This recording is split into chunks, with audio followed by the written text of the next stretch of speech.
This episode is brought to you by the Command Presence Leadership Institute. Find out more by visiting commandpresence.net. Welcome to the Faces of Leadership with Michael Warren. Be the leader you wish that you had.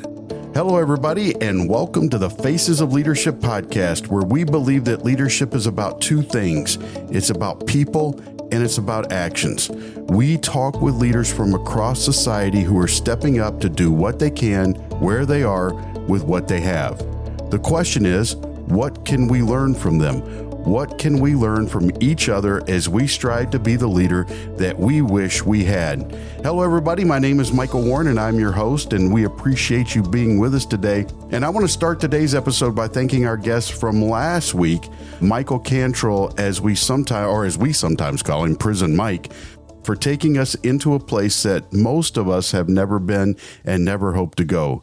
Leading in a correctional environment has to be one of the toughest jobs in the world. So thank you, Mike, for your service, and a huge thanks to his brothers and sisters who carry on in that profession to keep us safe. Be sure to head over to this podcast, The Prison Officer, to listen to their amazing and terrifying stories. And it's funny how things can be amazing and terrifying all at the same time. But on today's episode, folks, we're not going into a facility where we will find ourselves surrounded by violence and manipulation. But our topic today, I think, can be just as deadly if we ignore and neglect what we should be doing to care for it. So our guest today, upon graduation from the University of Arkansas, attended Exeter College of Oxford University through the United States Air Force Institute of Technology. At Oxford, our guest developed a keen interest in cardiovascular physiology. He completed his PhD while coordinating research at the British Olympic Medical Institute and Cambridge University. He served as an assistant professor of exercise physiology at the University of Central Arkansas, a senior tutor at Oxford University, and has designed curriculum for the University of Arkansas for medical sciences.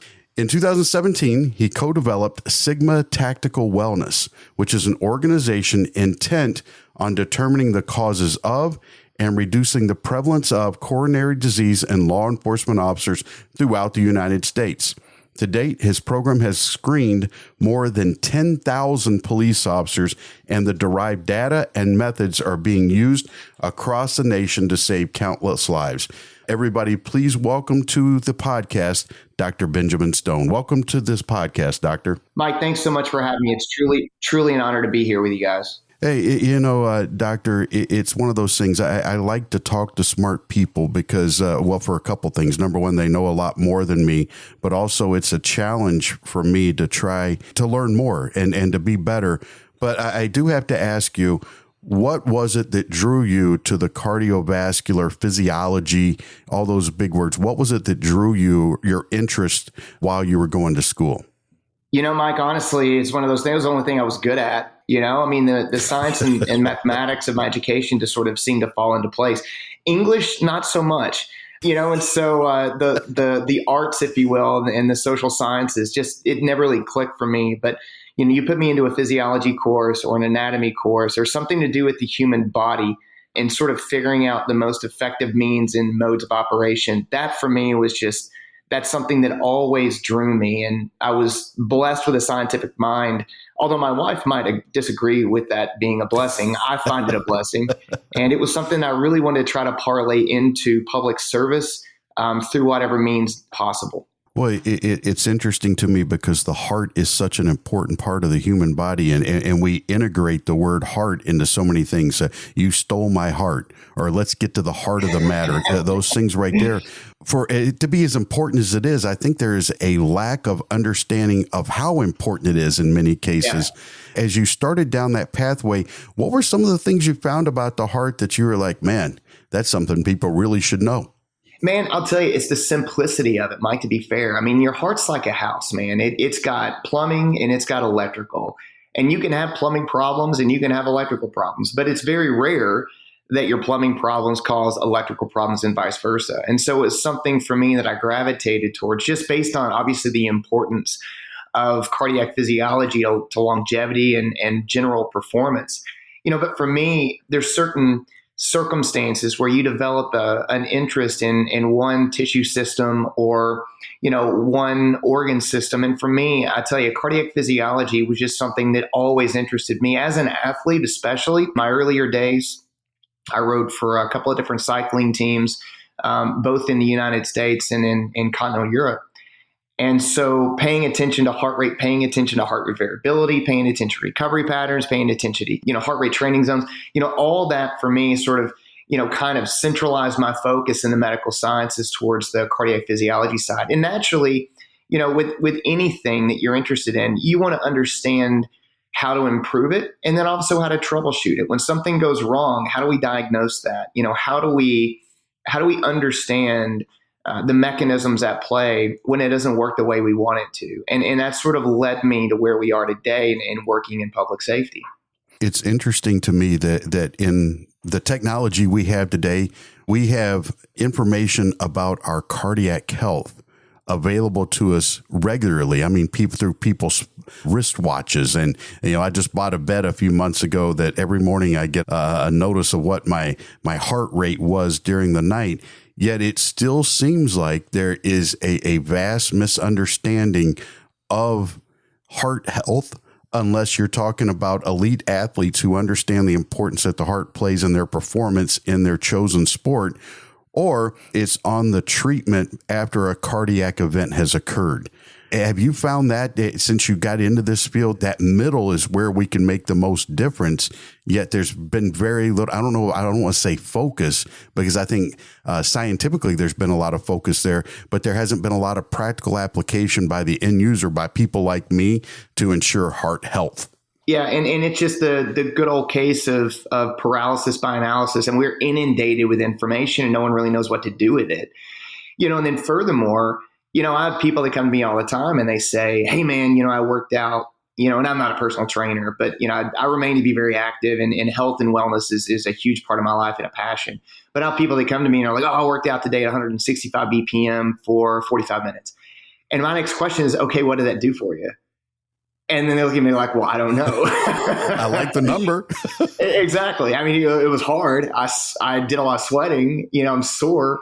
And I'm like, well, okay, well, let's talk about how it fits in with the grand plan of what you want from this information, because really, that's how we're going to use this information to accomplish your goals. And in law enforcement specifically, call them, training principles, if you will, right? And it's very basic stuff. This is not complex science, but you can take the same application of scientific principles that are specific to cardiac physiology and apply them to an elite athlete, and you can get a 2 or 3% increase in performance. Right? I can take those same principles and I can apply them to a line level police officer or firefighter, and I can get a 40% increase in performance. And That's enough to change someone's life forever. And so for me, the choice was obvious in working in cardiology and physiology at the extremes versus working with individuals that are just subject to things that they probably shouldn't be on a day-to-day basis. And the thing with being an elite athlete or someone that's just sort of focused on performance is you sort of have control of your circumstances, right? You have some control of the environment in terms of training protocols and in terms of loads. With public safety, you don't at all. It's entirely reactive and reactionary. And so for me, I saw a huge opportunity to take some of this stuff and apply it to individuals that are suffering from significant reductions in longevity, that are dying from diseases, mostly obstructive heart disease, plaque ruptures, and stuff we'll get into later on the podcast. But they're dying from these circumstances and they're entirely preventable. And in a lot of cases, Mike, we're talking a $5 medication, being the difference between a normal life expectancy that most closely mirrors what we see in civilian populations and a life expectancy that's in some cases 22 to 25 years less. And so for me, the choice was obvious. And that is, I knew my target demographic and the people that were in most need of this resource. And that's where I really focused my professional aperture.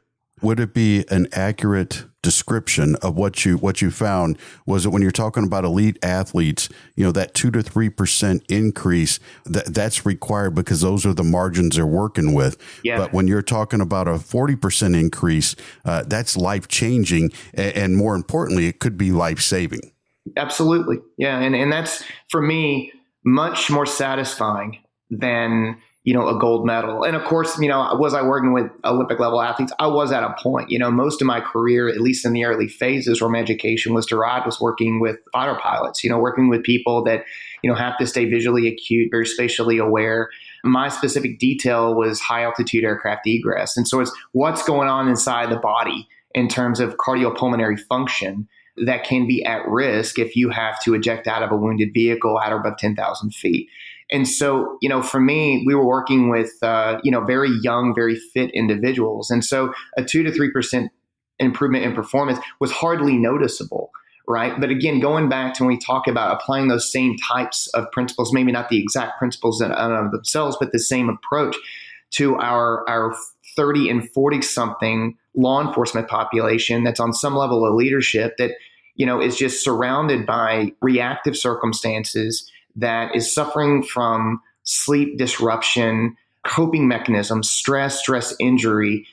For me, I saw a greater level of satisfaction in working with those individuals, which is really what led me to my current career field. This isn't about exercise, this podcast, but I do find it interesting. I have a good friend named Miles Cook that has kind of revamped the entire physical fitness program at the academy, police academy, where he's an assistant director. He has done a lot of research into things. So when they do PT, it's a very individualized activity. Yeah. It's catered to them.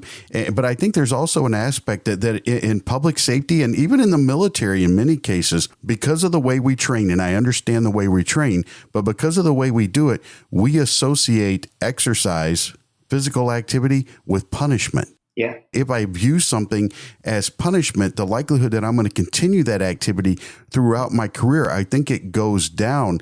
And I think that if we were to share, hey, the why behind it, then perhaps they wouldn't associate it quite so causally.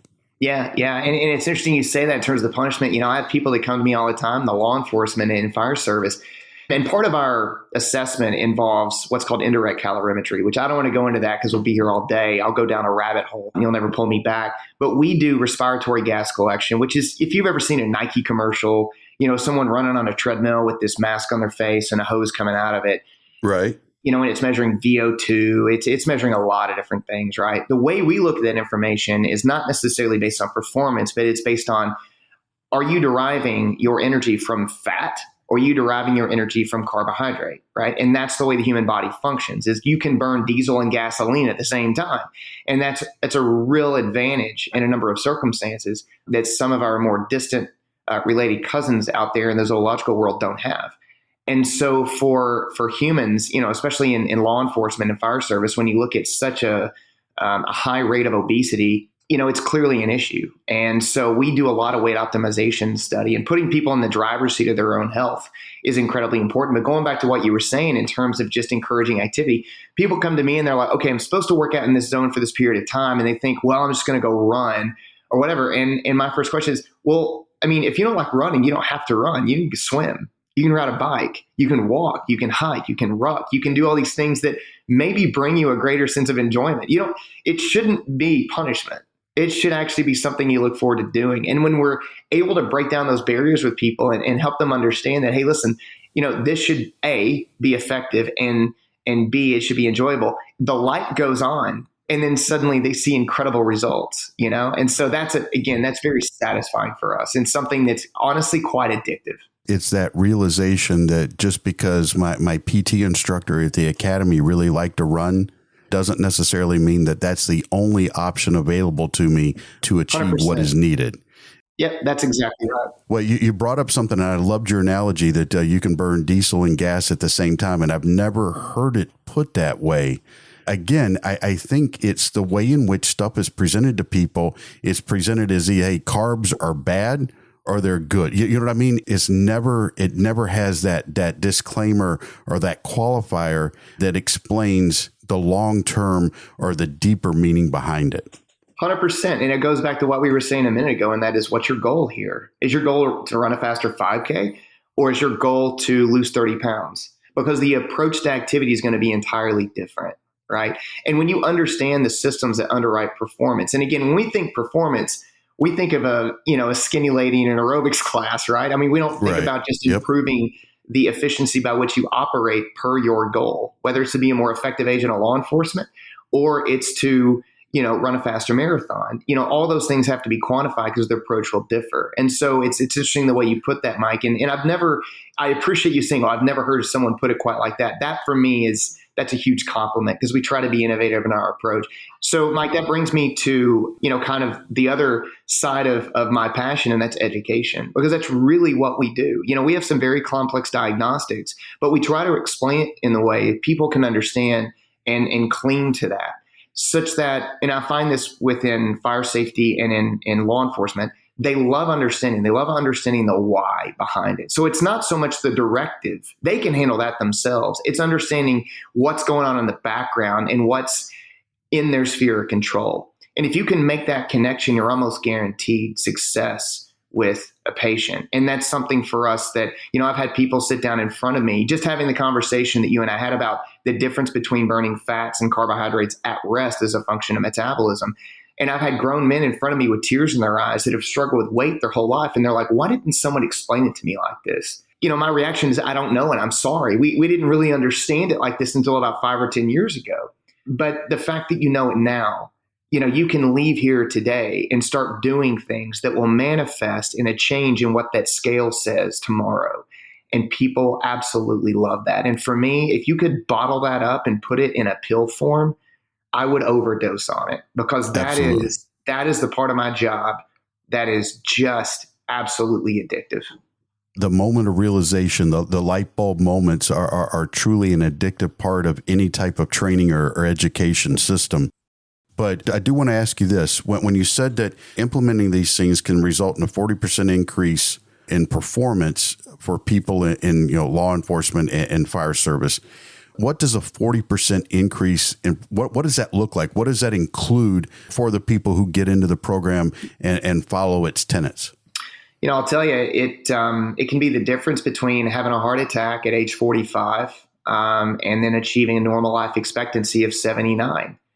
And when you think about the number of years added to your life based on, in some cases, a change in habits, and it's not always smoking and drinking, and maybe in some cases other forms of substance abuse, but it's understanding what the perfect human diet really looks like per your application. And so again, I go back to the focus on education.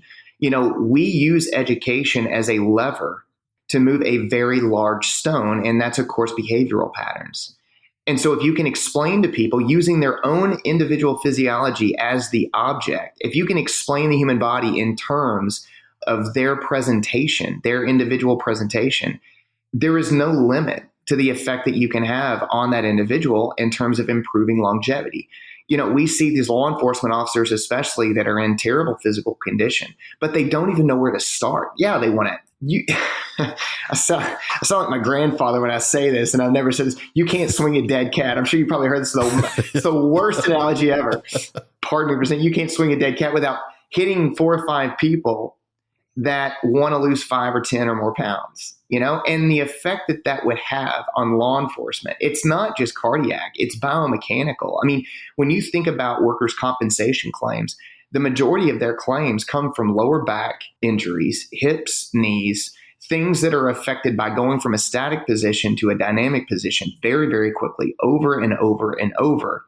And then when you toss in the added biomechanical stress of carrying an additional 25 or 30 pounds, that is amplified, maybe in some cases 10 to 100-fold. And so when you think about the types of improvements and just general well-being, it is limitless.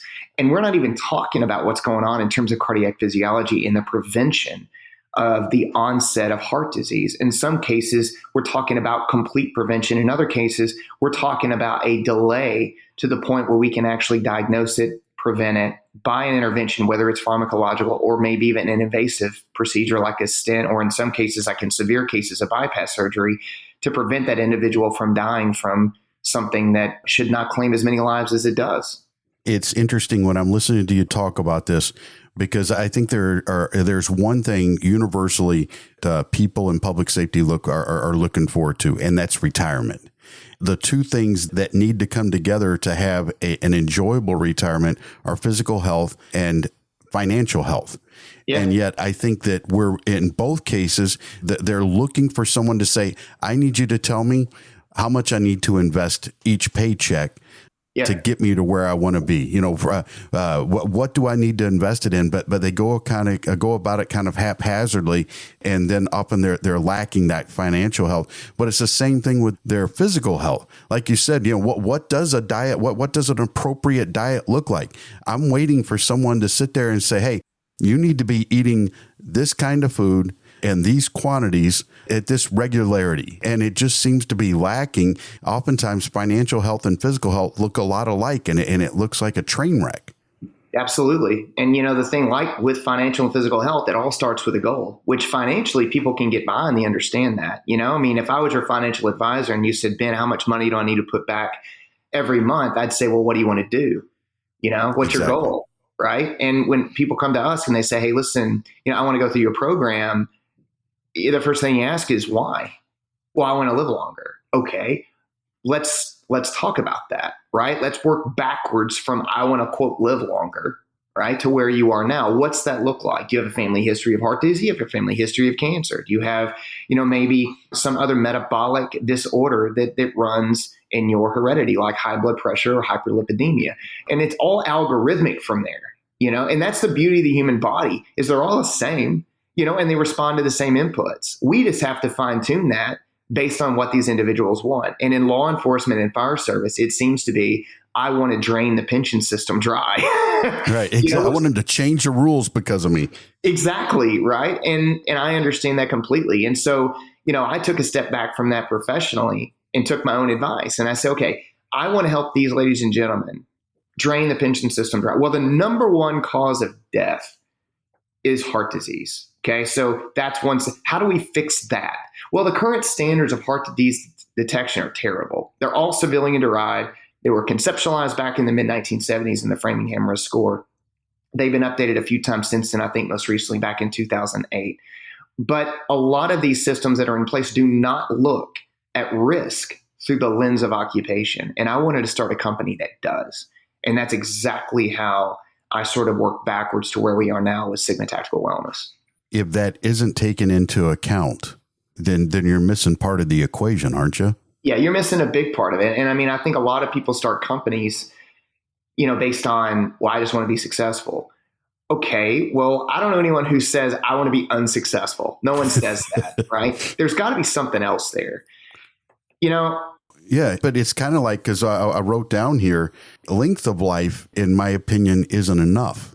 Because it has to be combined with a quality of life at the same time. And the cardiovascular aspect of it impacts both of it, both the length and the quality of the life. Absolutely, it does. Absolutely. And really, you kind of just summarized both halves of our approach to this, Mike. And that is, you know, I don't want you to die from preventable illness. That's fairly easy to fix if you're willing to play ball. But I want you to enjoy not only a normal civilian life expectancy, but I want it to be a very high quality where you don't have limitations to how you feel, how you think, how you act towards, you know, external stimuli and other people. So if I can make you a more effective agent of law enforcement, make you live longer, and make maybe your interactions with society that much more pleasant, right? That's a win-win-win. And for me, that's what it's all about. Now, you've mentioned it a couple times, so I'm going to ask you to describe it for me. You talk about a normal civilian life expectancy. How is that different than someone in the public safety realm? So there were some studies that were conducted back in the early 2000s. They were updated, I want to say, in 2019.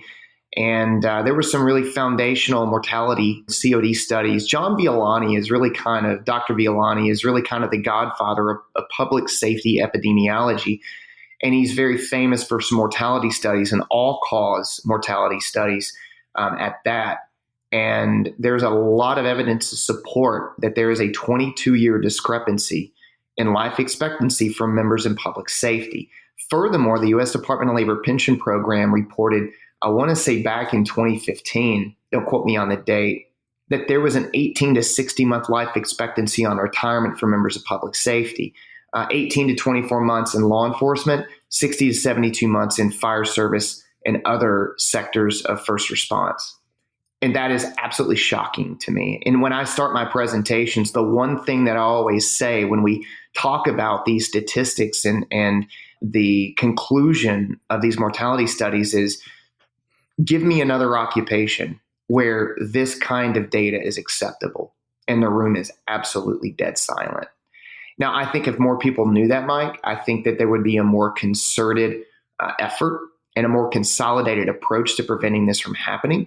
But unfortunately, we don't have a whole lot of data. That's something that my company is committed to changing. And we've actually just published, as of March of this year, I think one of the most compelling and disruptive studies showing not only a disparity in the onset and rate of onset in law enforcement versus civilians, but the number of people in the first response occupational verticals that are overlooked by the traditional risk scoring models that we've been using in civilian healthcare since the mid-1970s.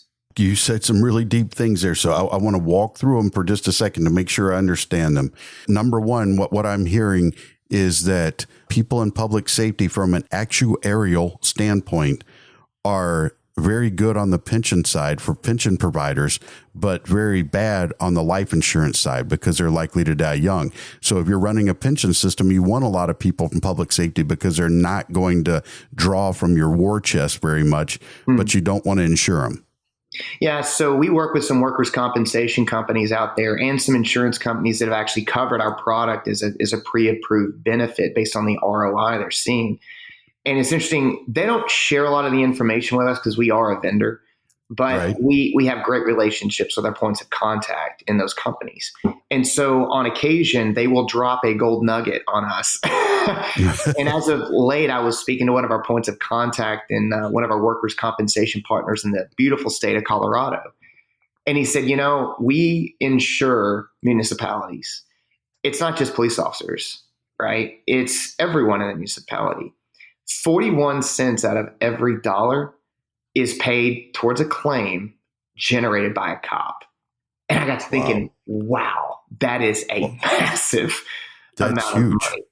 And I will tell you this, we've seen as participation in this program that we developed continues year over year. We had one of our South Texas partners, a pretty large agency on the Texas coast, show a 73% reduction in circulatory claims expense. And so granted, that's a massive cost savings, but I think about it a little deeper than that. And that is what we're doing, Mike, is really not that complicated. What we're doing, our simplistic approach, which is peer-reviewed, evidence-based, it's out there in the public ether. You can read about it. It's all documented and published data. This is not like Star Trek science fiction medicine, okay? If what we're doing is having that much of an impact, then that should really show you what a problem heart disease is in public safety and what a problem it's become. And I don't want to present this as some type of magic pill where you're going to take a pill and then overnight things are going to be all unicorns and rainbows and stuff like that. But this is you're seeing significant progress in a relatively short period of time. Yeah. That's significant, not only from a monetary standpoint, but I would be willing to bet that if we have healthier officers and healthier firefighters, that we're going to have healthier families of firefighters and police officers, because 100%. That's going to carry over to the home. That's absolutely right. And as an interesting side note, in our program, 18 to 20% of our population last year were unpaid civilian spouses. And so we're having individuals who are married to or cohabitating with members of public safety that see the impact that this program and programs like it have had on their lives, and they want to be a part of it. And so if I can get the whole household speaking the same vocabulary, I'm almost guaranteed success with that patient. So that's one of the statistics I'm most proud of. And that is we see a lot of partners, husbands and wives participating out of pocket using an HSA or FSA to cover this program, just so that they can be more supportive and be more a part of the long-term solution and reducing some of the horrible mortality statistics we see in this line of work. Man, that is fantastic news because when you look at the habit building side of things, one of the best ways of building a sustainable habit is a good support system, an accountability system, if you will. And so I love that. And then I want to bring it back to something else that you said. I think back to my agency. And when we would go for our annual physicals, we went to corporate health at a local hospital. And I'm not disparaging the medical personnel that worked there. They were fantastic people. But if you're doing physicals on people in the public safety realm and you're also doing physicals on grounds crews and, whoever else may be employing your services, you really aren't getting a full picture, are you? No, absolutely not. And you're being treated like a civilian. And unfortunately, that's really kind of the status quo, Mike. And then that's when it starts to go downhill because you are not a civilian. You are not subject to the same forces that, Eric in accounting is subject to. And not only that, but you are taught to have this state of hypervigilance such that when you clock out, take the badge off, and go home to your family, you don't turn it off. And we see that, and I am no mental health expert, right? We don't do any peer support, but just in my own experience in dealing with law enforcement for almost a decade now, this is something that we see, especially in our 15 to 25 year plus veterans out there. And that is they're in a constant state of hypervigilance. And so, that carries over to a manifestation in health. And it can really appear and surface in a variety of different ways, some of which are obviously influenced by some coping mechanisms, most of which aren't positive. We see some pretty radical change out there just when we bring it to their attention. I had a gentleman that actually showed up to one of my lectures one time, and he had a can of Mountain Dew on the desk. And he was an overweight gentleman, very, very nice, but, he had some weight to lose, as we see is very common in public safety. And I started kind of talking about one of the things we mentioned earlier, and that is carbohydrate and fat utilization at rest. And I said, diet obviously plays a huge role in that. And I said, I'm not going to pick on you clearly, but, I can tell you right now, you're probably not drinking that Mountain Dew because of the purported health benefits, right? And he goes, no, I'm tired. This is my second night in a row. I'm covering someone who's his wife's out on maternity, and he needed some help. I've got 2 small children at home, and I'm worn out, and this gives me a little bit of a boost. And I said, I completely understand that, but I said, if you went to Walmart or GNC and got a product called Branch 10 amino acid mix, what that will do is actually serve as a source of fuel in times of low energy status. And so you don't deal with the, sugar rush, right? And the 40 grams of fructose that are in that beverage. You don't deal with the additive negative effect of the stimulant caffeine that's in there and all the other nasty stuff that's in carbonated beverages. And what it's going to do is it's going to give you the type of focus and sort of a boost in your energy level that drink will, and it's a lot healthier for you. And he came up to me and he said, what was that? I said, BCAA mix. It's like $15, and just take a scoop of that powder, put it in a water bottle, shake it up, do it 2 or 3 times a night, and then tell me how you feel. Well, he ended up calling me, just got my number 3 months later, and he goes, dude, I've lost 17 pounds because I've been doing what you told me to. And he said, I had no idea. And I'll tell you, Mike, that's why I love working with public safety, because they're all type A. And if you can connect with them, and again, going back to the educational passion and working in this demographic of individual, if you can just give them some understanding of A, why is this bad? B, what do I do about it? And then C, what are my options? They're going to make the right decision 99% of the time. And that is, I will tell you, that is, call it a physician's dream. It's something that you don't find in civilian healthcare. The last part that you said there, give them options, I think is the most powerful part of it, because he's not doing it because he wants to do things that are bad for him. He's doing it because he doesn't know any other alternative to accomplish what has to be done in his life. 100%. In our discussion we had as we were setting the episode up, I want to ask you, you describe one of the things that you have as a novel testing platform. Yeah. What is that about? Can you explain that to me? I can, very simply. We think that plaque in arteries develops like scale on the inside of plumbing. That doesn't happen. As a matter of fact, that doesn't happen that way at all. Plaque development, the process is manifestation of plaque is largely misunderstood. It actually happens underneath the lining that's on the insides of these vessels. And we'll stick to the coronary vessels because those are the ones that are most subject to this. And they're the ones that feed the heart. So we have to keep them squeaky clean. So on the insides of those vessels, there's a really thin layer of tissue, and it's called vascular endothelium. And you can think of it, Mike, like Teflon on the inside of a skillet, right? If you keep the Teflon intact, you can cook whatever you want to, and then nothing's going to stick. Now, if you damage that cooking surface, the next time you crack an egg in there, you're going to have some food residue that you have to manually remove. The same thing goes for the insides of those vessels, except it's not physical damage that does it. It's chemical damage. It's oxidative damage from maybe stress or lack of sleep or interrupted sleep, or maybe it's tobacco or alcohol abuse, and maybe some other things as well, some of which may be outside of your control, like just genetics. And so what happens is that little tissue layer becomes damaged, and that's when the manifestation of plaque begins. And honestly, Mike, in a lot of cases, especially in high-risk occupations like we see in public safety, it happens under conditions we don't see in the civilian population. We see young, fit-looking men and women who have normal or low cholesterol, perfect blood pressure, that aren't diabetic, developing heart disease, and sometimes in their late 20s, early 30s. That is not something that we usually see in civilian healthcare.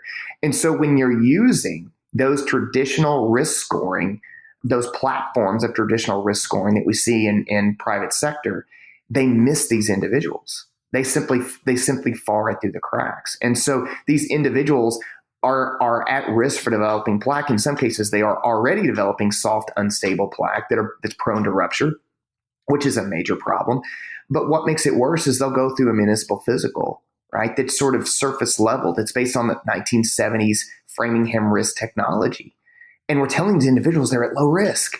So not only are they at high risk and they're being overlooked, but we're telling them they're fine, and they're not fine. And so that's where we see things starting to slide downhill very rapidly. And that's really what our novel system of detection is focused on identifying. Is it's not whether or not your cholesterol is high, your blood pressure, what have you. It's, do you have the conditions for plaque development? And all of that can be ascertained through a blood test. And so what we've done is now offered advanced specialty level lipidology, normally only available at the cardiology level. We're offering that as the initial step in determining someone's innate risk for developing plaque. And that's something that's just never been done before. Man, I'm blown away by that, because what I'm hearing is you're not trying to scare people. You're trying to give them an accurate picture of the possibilities. That's individualized based on the patient. And that's what we need. I mean, that's what individual health is about. Absolutely. And you know, again, no one's really ever focused on cops. You know, no one's really ever focused on firefighters in terms of differentiating their medical presentation from an average civilian, you know, until now. And so my chief medical officer, Dr. Jonathan Scheiber, is actually a board certified practicing cardiologist in Austin, Texas. You know, he and I wanted to know, well, how many people are we going to catch that would have otherwise, as I said before, fallen through the cracks? We had no idea, Mike. I mean, that's why they call it the practice of medicine. You know, as I said, there was one great physician, and it's not us. Yeah. So, Yep. So, you know, we wanted to know, how many people are we missing out there in the ether? You know, how many people are we overlooking? And we hypothesized, you know, maybe 20%, 30%, you know, and I would have been okay with that, Mike. You know, if you're telling me I'm identifying an additional 2 or 3 people out of 10 that would have otherwise been at significantly high risk of developing heart disease, I would have been like, that's awesome. You know what I mean? That's amazing. So what we did is we ran a study, and we looked at 10,000 charts nationwide. And I'm talking nationwide, from Tacoma area in Washington all the way to St. Johns County, Florida, you know, and the St. Augustine area, and everywhere in between. We looked at 10,000 charts and then selected 3,300 at random. Now, to be selected as one of the random charts, you had to have a low to intermediate Framingham risk. Okay, low to intermediate Framingham risk. And what is a low to intermediate Framingham risk? Well, statistically speaking, you're going to have a 20 or less % chance of having a heart attack in the next decade. Okay. Now, the markers that we look at are specific to coronary inflammation, which means in one of those markers is what's called PLA2. And this is, again, published and peer reviewed. We've known about these inflammatory markers since the early 2000s. There's a whole family of them. And we've chosen to, one of them, oxidized LDL, indicates early stage plaque development, something that is correctable with some lifestyle change, smoking or alcohol cessation. And then the other marker, LPPLA2, is more indicative of late stage inflammation, such that you have a 25 to 40% chance of having a heart attack if your LPPLA2 was high. Okay. So what we did is we took that population of people, that 3,300 member cohort with low to intermediate Framingham risk. These are people that have a healthy body weight. These are people with low cholesterol. These are people that aren't diabetic and don't have high blood pressure, et cetera, right? That don't smoke or drink. And we looked at the presence of those inflammatory markers indicating the presence of plaque. And what we found was absolutely mind-boggling. So we hypothesized that out of that population of 3,300 people, we would find 20 or 30% with elevated PLA2, right? Right. It turned out to be 92%. Holy cow. 92% of these first responders, police and fire, that were being told they had less than a 20% chance of having a heart attack in the next decade were walking around with active, unstable plaque prone to rupture. We published that in the Journal of Occupational Environmental Medicine in March. And since then, it has been extremely disruptive. I spoke to almost 1,200 individuals at FBI National Academy Associates just last month at the national conference. And when I dropped that statistic, you could have heard a pin drop in the room. And I thought, thank God we have almost 1,200 people now that are in a position of leadership in the capacity that are change agents that now know about this statistic. And it's not just bad, that it is critical we do something before it gets any worse. Even if you'd have landed at the 20 to 30%, that's significant when you start putting names on those files, right? But when you're talking 92%, folks, that's epidemic. That's a catastrophe waiting to happen in a profession where we can't afford to have catastrophes happening. Yeah, that's exactly right. And furthermore, what we're finding out there is even, I think, more ridiculous. And that is, we're finding more people with positive preclinical coronary artery disease. Now, what is preclinical coronary artery disease? These are people that are on their way towards plaque development, that aren't there yet, but they're on their way towards plaque development, right? What we're finding is that the number of people that we've identified in each agency with high PLA2, with the conditions of plaque development, where plaque development is either in place or imminent, we're finding more people that are preclinically positive towards that, which means there's a tidal wave out there. It's offshore. I don't know where it is offshore, but it's coming. And I don't know what's going to get here, but it's on its way. So we're not seeing a reduction in the number of people at risk for this going down. We're seeing it going up. And we're finding it in younger and younger populations of individuals. That's scary. But there is a positive side, because one of the things we also talked about was that one of the unexpected benefits that happened as a result of all this work you're doing were the calls that you get from people where they say, you saved my life. When you get a call like that right there, that has to be something for you that continues to drive you on in your quest in the mission that you've laid out for your company and for yourself. It's the reason I wake up in the morning. I mean, that's why we do what we do, is for those calls and emails, and they happen frequently. It was something I rejoice in, but it's when you talked about the positive point, and sometimes, our testing system is so robust. We don't obviously put this out there in the public safety ether, but we see a lot of cancer as well. And in the early stages, and it's some respiratory stuff in some cases, thyroid, PSAs in men are elevated, indicating the possibility of a precancerous or cancerous situation. So there's a lot of other things that we run onto just as a secondary, screening measure that have bearing and effect on longevity. And so there's those emails and those calls, like I said, are the reason that we do what we do. And it's something that I never tire of if you want to know the truth. And it's not just the acknowledgement and the recognition, but it's just the relief of knowing that that person is not going to wind up on the Officer Down Memorial page, for an on-duty event. And Absolutely. For me, these jobs are stressful enough. I mean, there's a million ways to get killed as a member of public safety, but heart disease, I mean, this is stuff that, like, in some cases, changing lifestyle, changing diet, changing exercise habits, a $5 medication can prevent, and I just think if we could just get this out there to more people, that's really the only thing that's preventing us from really putting a major dent in the number of people that are dying from this preventable disease. And doctor, I will admit, I am a dork. Okay. But when I'm sitting here, you're in good company. When I'm sitting here listening to you talk about it like that, it took me back to the movie that came out a few years ago, the Hacksaw Ridge. Yeah. About Desmond Doss. Absolutely. And he keeps going, let me save one more. God, just let me save one more. That's where it makes a huge difference when you know that you're making a difference, because meaningful work is always much easier to be passionate about. And it's always easier to go and extend yourself when you know it's meaningful.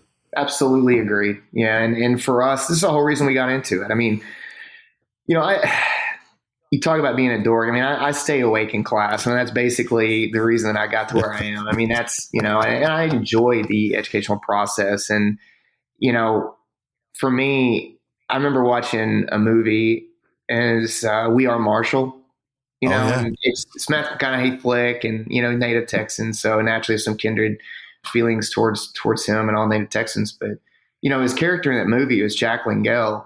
And, took over as head coach after that awful plane crash. And they were like, Jack, why do you want this job? It's a fair question. And he goes, man, I just thought I could help. And, I find that to be the reason that most people enter law enforcement or fire service. They're not doing it because they want to retire a billionaire. They're doing it because they just want to help. And I always joke that I would have gone to law enforcement, but I'm a terrible shot with a pistol, and that remains to be true to this day. But, the reason I got into doing this is I just thought I could make a difference. One of the tenets that we have in our leadership trainings at Command Presence is that leaders see a need and they fill the need. And so to me, you've exemplified leadership in an area where many would say, hey, there's no leaders there. But I do have to thank you for being transparent, because I do have one more question before we go to the wrap up here. And one of the things that you talked about when we were setting up the episode was that recently things from a financial business standpoint weren't the best. And the reason why you said was, Mike, I found out that I'm not a good CEO. And from a leadership standpoint, how important is it for someone in a leadership position to be aware of their weaknesses, and not only just be aware, because awareness isn't enough. Go and actually do something about it, because your mission is so incredibly important. To not have somebody in that space, I think, would be detrimental to the profession, but you're only allowed to be there because you have somebody who can go and perform those duties on your behalf. Yeah, absolutely. And I'll tell you, I mean, I'm working through, kind of a faith-based, personal reflection sort of counseling program right now. And one of the things that a lot of people are focused on is pride. And I think a lot of people aren't willing to have those conversations with themselves and admit, and for me, especially, it's not necessarily that I'm not good at something, but there's other people out there that are just better at it. And if I can find those people that are willing to invest themselves in this mission, I mean, why wouldn't I do that? My value proposition is not looking at balance sheets and expense summaries. My value proposition is doing what I'm doing right now. My value proposition is research. My value proposition is writing and speaking and trying to get this message out there to as many people as possible. And when I had some very significant, heartfelt experiences and tough conversations internally, I got out of my own way in a sense that now the company could really thrive. We just finished the best quarter we've ever had, and I credit my team, I credit, my faith in God, and I credit the fact that I was able to put and find people and put them in positions where they could keep the company flush and solvent so that we could get this out there and put this in the hands of more people who actually need it. So you think about, again, it goes back to what we talked about when we first started talking. It's goals. What do you want to do? What does your goal look like? Right. And for us, when I sit down in my most lucid moment and reflect on what I want this company to be, I want it to be a legacy. I want to save as many lives as possible, period. And if I'm in the way in preventing this company from doing that, then shame on me. And when that realization really hit home, the choice was simple. And that is, I need to change my position within this organization and do what I do best. And again, it's not sitting behind a desk directing day-to-day operations. I'm still the CEO, but I've taken a completely and entirely different approach to the value that I give this organization. We would be remiss right now if we didn't recognize somebody, because people like you, visionaries, they often overextend and overcommit themselves. 100%. Dude, I think it is so incredibly powerful, the fact that you said, you know what, I am no longer going to be responsible for my own calendar. Because as you put it, I'm getting in my way. I'm not exposing us to more. I'm actually making us less effective. And you turned over scheduling to somebody who deserves. She doesn't limit you. She empowers you through the way that she helps you manage your schedule. So who helps you on that end? In terms of scheduling? Oh, yeah. The one that makes sure. Yeah. Yeah, married to her. It's interesting. I find it much easier to take direction from my wife. I find it very simple, as a matter of fact. In most cases, Mike, I don't even know where I'm going. I have no idea where I just know I have a plane ticket and I got to be at the airport at a certain time. And so for me, it allows me to stay in the mode of thought that drives innovation of the organization, that creates relationships and manages them effectively. And so when I am no longer allowed to schedule meetings on my behalf. And I'll tell you, at first, anytime you relinquish control of your own time, it's a pretty scary proposition. But when you're doing someone that actually really appreciates and admires what you're trying to accomplish, it makes it a lot easier. Listen, from a leadership perspective, I think that's such a great way of looking at things, is that relinquishing control so that I can be better. That the organization can be better. So that we can be better. Absolutely. 100%. And I think that is one of the things that that's why companies, you see these businesses, whether it's a storefront or some sort of an online, merchant, and they just stay the same size. They get to a point, and it's not that they even plateau. It's just that the owner of that organization, the person directing it, is basically at a point where they say, we are not going to evolve. It's like you pull into this station. It's like, all right, I'm getting off here. I'm not going any further. And I did not want to make that mistake. I was not willing to limit the scope of what this business can do in terms of the effect it has in changing lives based on my pride and ego without addressing my own limitations. And again, when the reality of that hit home, the choice was made for me, and it was very simple, and I've had very little anxiety about it. And I think that is, because again, Mike, remember, you're talking to a researcher, you're talking to an academic. I took a lot of classes in school. Bro, I never took a class on business. I can barely count to 20 unless I'm barefoot.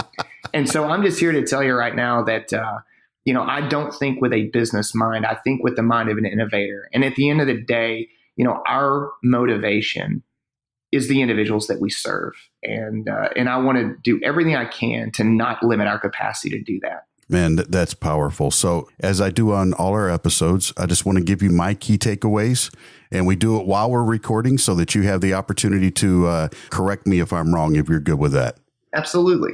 Number one, man, I have highlighted on my notes here, 22-year discrepancy between public safety retirement length expectancy and the civilian world. That is unbelievable to me. That's correct. Nearly a quarter of a century. Yeah. Oh my goodness. And that's been that data. Just so you know, there's some people out there. I did a lecture in New York Department of Criminal Justice last year, and a guy stood up and goes, "Well, I've read some stuff that says that's BS, and that's not true." And I go back to, I'm like, well, that data has actually been reviewed and verified a couple of times since it was published. And one of the things that I didn't mention, not to take away from your wrap up, is that when you look at all-cause mortality, so in 2018, I believe in 2018 to 2019, there was a study It was published. It was a John Violani study. And he presented this to the IACP Health and Wellness Symposium in Miami Beach. And I want to say it was right before COVID shut the world down. And he has a very dry presentation style that I absolutely love, but it's not, quote, entertaining per se. It's just very dense with information. And I'm writing as fast as I can when I'm in the audience, and I love it. And he threw a statistic up there. And I literally stopped him in the middle of his presentation, threw up my hand, and I said, can you please repeat that?